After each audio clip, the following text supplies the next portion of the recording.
வணக்கம் நண்பர்களே, நீங்கள் பார்த்து கொண்டு இருப்பது உங்கள் கௌசிக் ரிவ்யூ. சரி வாங்க வீடியோக்குள்ள போய் என்ன நடக்க போகுது அப்படின்னு சொல்லிட்டு பாத்தீங்கன்னா, நம்ம பார்க்க போறது என்ன அப்படின்னு சொல்லிட்டு பாத்தீங்கன்னா, நம்ம மல்லிக்கு மிகப்பெரிய ஒரு ஆபத்து காத்துன்னு இருக்குங்க. அந்த ஆபத்தை பத்தி தான் தெரிஞ்சுக்க போறாங்க. அதுக்கு முக்கியமான காரணம், முற்றிலும் காரணம் யாரு அப்படின்னு சொல்லிட்டு பாத்தீங்கன்னா, அது வேற யாரும் இல்லைங்க, நம்ம தலைவன் விஜய் தாங்க. விஜயால தான் நம்ம மல்லிக்கு ஆபத்து வரப்போகுது அப்படின்ற விஷயத்த நம்ம அடிச்சு ஒரு பக்கம் சொல்லிக்கணும். அது முழுக்க காரணம் யாரு அப்படின்னு சொல்லிட்டு பார்த்தீங்கன்னா, ஒரு பக்கம் ரேணுகாவும், மறுபக்கம் அந்த ராஜேஸ்வரி தாங்க. இவங்க ரெண்டு பேரும் செய்ய சூழ்ச்சியில ஒரு பக்கம் நம்ம மல்லி மாட்டிக்கிட்டு எப்படி இதுல இருந்து வெளியே வர போறோம், எப்படி இதுல இருந்து தப்பிக்க போறோம்னு சொல்லிட்டு தெரியாம என்ன சொல்றாங்க அப்படின்னு சொல்லிட்டு பாத்தீங்கன்னா, ராஜேஸ்வரி வராங்க. வந்த உடனே என்ன பேசுறாங்க அப்படின்னு சொல்லிட்டு பார்த்தீங்கன்னா, டே விஜய், நீ என்ன பண்ற ஏது பண்ற சொல்லிட்டு தெரியும். உன் ஃப்ரெண்டு கூட கை கோத்து அப்படியே சும்மா லோன் அமௌண்ட் மூலமா நீங்க பார்ட்னர்ஷிப்பா ஒரு பக்கம் பிசினஸ் ஆரம்பிக்கலாம் தான் நினைக்கிறேன். அதெல்லாம் முற்றிலுமா நடக்காது. அவங்க வீட்டுல நான் பேசிட்டேன் ஆல்ரெடி. இதுக்கு மேல உன் பிசினஸ் ஐடியா எதுவுமே நடக்காது. நான் சொத்து விஷயத்துல மட்டும் சாதாரணமா கோட்டை விட்டுருன்னு நினைச்சுன்னு எல்லாத்தையும் ஒரு பக்கம் எனக்கு திரும்ப வர வைக்குவேன். உன் அக்காளுக்கு என்ன பண்ணணும், எப்படி பண்ணணும், எங்க அடிச்சா உனக்கு எப்படி வலிக்குன்னு சொல்லிட்டு எல்லாமே தெரியும். இந்த சொத்தை மீண்டு எடுப்பேன், எதுக்கும் கவலைப்படாத. அதை விட்டுட்டு ஒரு பக்கம் எனக்கு தெரியாம அது பண்ணுவேன் இது பண்ணுவேன்னு சொல்லிட்டு நீ என்னதான் பண்ணாலும் உன்னால தப்பிக்க முடியாது. நீ கண்டிப்பா என்கிட்ட சரண்டர் ஆயுதம் ஆகணும் அப்படின்னு சொல்லிட்டு சொல்றாங்க. இதை கேட்டது என்ன பேசுறது ஏது பேசுன்னு சொல்லிட்டு தெரியாம விஜய் ஒரு பக்கம் வாயடைச்சு போய் சைலண்டா நின்று இருக்கா. உடனே வீட்டுக்கு வராங்க. வீட்டுக்கு வந்து ரேணுகாவை பார்த்து, உனக்கு ஒரு அறிவும் இல்லை ஒன்றும் இல்லை, ஒரு டைம் சொன்னா கேட்க மாட்டியா, நீ எதுக்கு அந்த மாதிரி பண்ண, உங்ககிட்ட ஒரு விஷயம் சொல்றேன்னா அது உன்னோட வச்சுக்கணும், எதுக்கு நீ வெளியெல்லாம் சொல்ற அப்படின்னு சொல்லிட்டு திட்ட ஆரம்பிச்சாங்க. உடனே பாக்கணுமே ராஜேஷ் வந்து, இது ஒண்ணு அவ சொல்லடா, உன் பொண்டாட்டி மல்லி இருக்காளே அவதான் சொன்னா அப்படின்னு சொல்லிட்டு சொல்ல, என்னது மல்லியா, மல்லி அப்படின்னு சொல்லிட்டு மல்லியை திரும்பி பாக்குறாங்க. உடனே அப்பதான் உங்களுக்கு புரிய வருது விஜய்க்கு. ஏன்னா விஜய் இதுக்கு முன்னாடியே ராஜேஸ்வரியும் மறுபக்கம் நம்ம ரேணுகாவும் போன்ல பேசுறதை கேட்டுறாங்க. இந்த மாதிரி நடந்த விஷயம் இதுதான். அது மட்டும் இல்லாம நான் போய் இந்த மாதிரி ஆக்டிங்க போடுறேன், மல்லியை காரணம் மல்லியை அடிச்சான், வீட்டை விட்டு வெளியே துரத்தும், அதை பயன்படுத்திக்கிட்டு நீ அவங்க கூட நெருங்கி இன்னும் கொஞ்சம் க்ளோஸ் ஆயிரு அப்படின்னு சொல்லிட்டு போன்ல பேசினிருக்கேன். இது எல்லாத்தையும் கேட்ட நம்ம விஜய் இருந்து சைலண்டா இருந்து ராஜேஸ்வரியை பலான்னு அடிச்சிடுறாரு. உன் வேலை என்னவோ அந்த வேலை மயிரை மட்டும் தான் பார்க்கணும், மத்த எந்த ஒரு எல்லவும் நீ சேரக்கூடாது அப்படின்னு சொல்லிட்டு சொல்ல, உடனே என்ன பேசுறது ஏது பேச சொல்லிட்டு தெரியாம, டே டே டே உன் அக்காவே ஏத்து பேசுற, உன் அக்கா யாரு என்ன எவருன்னு சொல்லிட்டு தெரிஞ்சும் நீ என்கிட்ட ஏத்து பேசிட்டல, உன்னை சும்மா விட மாட்டேன் விஜய், உன்னை சும்மா விட மாட்டேன், உன்னை பழிக்கு பழி வாங்க, உனக்கு அடி மேல அடி உளுந்துகிட்டே இருக்கும். அதுல இருந்து நீ எப்படி தப்பிக்கிறதுன்னு சொல்லிட்டு தெரியாம வாழ்க்கையும் ஒரு பக்கம் வெறுத்துட்டு, ஐயோ கடவுளே எந்த பக்கம் போனாலும் இடி மாதிரி ஒரு பக்கம் நம்மளை தாக்குறாங்களே அப்படின்னு சொல்லிட்டு கூணி குறுகி போய் நீ உக்காந்து இருப்பா. அப்படி ஒரு தருணம், அப்படி ஒரு நேரம் கண்டிப்பா உன் வாழ்க்கையில் வரும். அப்ப தெரிஞ்சு வச்சுக்கோ அந்த ராஜேஸ்வரி யாருன்னு சொல்லிட்டு. சரி, இந்த மாதிரியெல்லாம் ஒரு பக்கம் டைலாக் சொல்லிருக்க.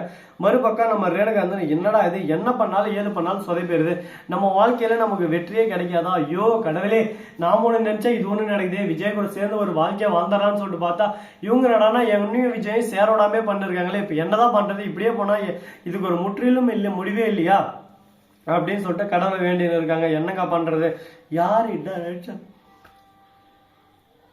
கடவுள் ஒன்று நினைக்கிறாரு, நாம் ஒன்று நினைக்கிறோம். நாம் இந்த பக்கம் போனால் நல்லா இருக்கும் வழி அப்படின்னு சொல்லிட்டு இந்த பக்கம் ஒதுங்கி போயின்னு இருக்கோம். ஆனால் இந்த பக்கம் நீ போனால் உன் வாழ்க்கை ஒரு பக்கம் பாதாள குழியில் விழுந்துடும்.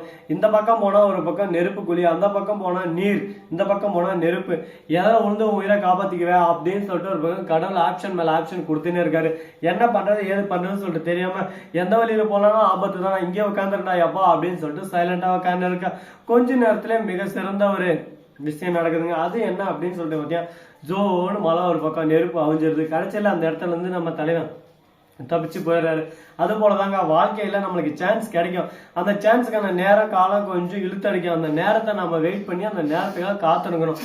காத்திருக்கிறது தப்பு இல்லைங்க, பொறுத்தார் பூமி ஆழ்வார். ஆனா பொறுக்காம நாம ஒரு பக்கம் ஐயோ இப்படி நடந்துமோ ஐயோ அப்படி நடந்துமோன்னு சொல்லிட்டு நம்ம பாட்டுக்கு நம்ம இருந்தோம்னா நம்ம வாழ்க்கையில கண்டிப்பா நமக்கு நேரம்ன்றது நமக்கு மறுபக்கம் சூழ்ச்சியை மாறி விட்டுரும். அதனால எந்த அளவுக்கு முடியுமோ அந்த அளவுக்கு ஒரு பக்கம் நம்ம வெயிட் பண்ணி ஆட்டத்தை அருமையா ஆடுங்க. ஆட்டத்தை எந்த அளவுக்கு ஒரு பக்கம் க்ளோஸ் பண்ணி அழகா நம்ம ஆடுறோமோ அந்த அளவுக்கு ஒரு பக்கம் நமக்கு வெற்றி கிடைக்கும். இல்லைன்னா தோல்வி மேல தோல்வி, தலையில துண்டை தூக்கி போட்டு போயிட்டே இருக்கணும்.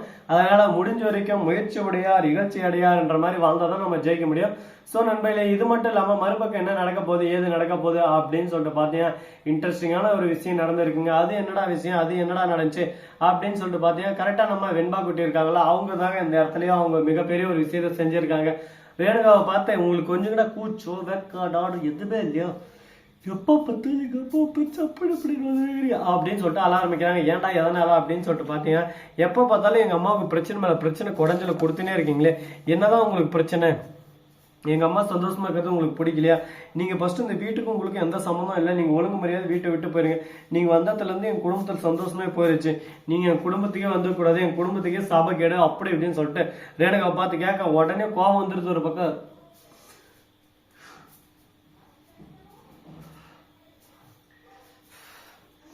நீ சின்ன வாண்டு முளைச்ச 3 இலவோடல நீ என்ன கேள்வி கேட்குற அளவுக்கு அந்த மல்லி உன்னை தயாராக்கி வச்சிருக்கா. ஏ மல்லி, உன்னை சும்மா விட மாட்டேன். எந்த அளவுக்கு ஒரு பக்கம் தயார் பண்ணி வச்சிருந்தா இந்த அளவுக்கு ஒரு பக்கம் என்னை கேள்வி கேட்பா. அவன் கேள்வி கேட்குற அளவுக்கு தானே என்ன தயார் பண்ணி வச்சுக்கிற. உன்னை சும்மா விட மாட்டேன் மல்லி. இதுக்காகவே உன்னை வீட்டை விட்டு எப்படி அடிச்சு எப்படி விட்டு துரத்தணும் அப்படின்னு சொல்லிட்டு ஒவ்வொரு விஷயத்தையும் கங்கணம் கட்டுன்னு பார்த்துன்னு இருக்கேன். கரெக்டான நேரம் வந்தா கரெக்டான டைம்ல உனக்கு கரெக்டா அடிச்சு இந்த விட்டு துரத்த போறான். அப்ப தெரியும் இந்த ரேணுகா யாருன்னு சொல்லிட்டு. ரேணுகாவை சாதாரணமா இடம் போட்டுன்னு இருக்கேன். நீ நினைக்கிற சாதாரண ரேணுகா இல்ல, நான் சுடவி சொடங்கு போடுற சமயத்துல ரேணுகாவோட இடத்த பிடிச்சி அதுக்கான ஆக்டிங்க போட்டு பர்ஃபெக்டான ப்ரொஃபஷனலா இருக்கிற இந்த வீட்டுல எனக்கு ஆப்பிக்கலாம்னு நினைக்கிறியா? பாத்தரலாண்டி அதையும் யார் ஜெயிக்கிறாங்கன்னு. இந்த வீடியோவை பிடிச்சிருந்தா லைக் பண்ணுங்க, கமெண்ட் பண்ணுங்க, ஷேர் பண்ணுங்க, டிங் பெல்ல தட்டி விட்டு போங்க. அப்பதான் நான் போற அடுத்த வீடியோ உங்களுக்கு உடனுக்குடன் நோட்டிபிகேஷன்ல வந்து கொண்டே இருக்கும். மிக்க நன்றி. தேங்க்ஸ் ஃபார் வாட்சிங். Tata, see you. நன்றி, வணக்கம், வந்தனம், வருக தருக.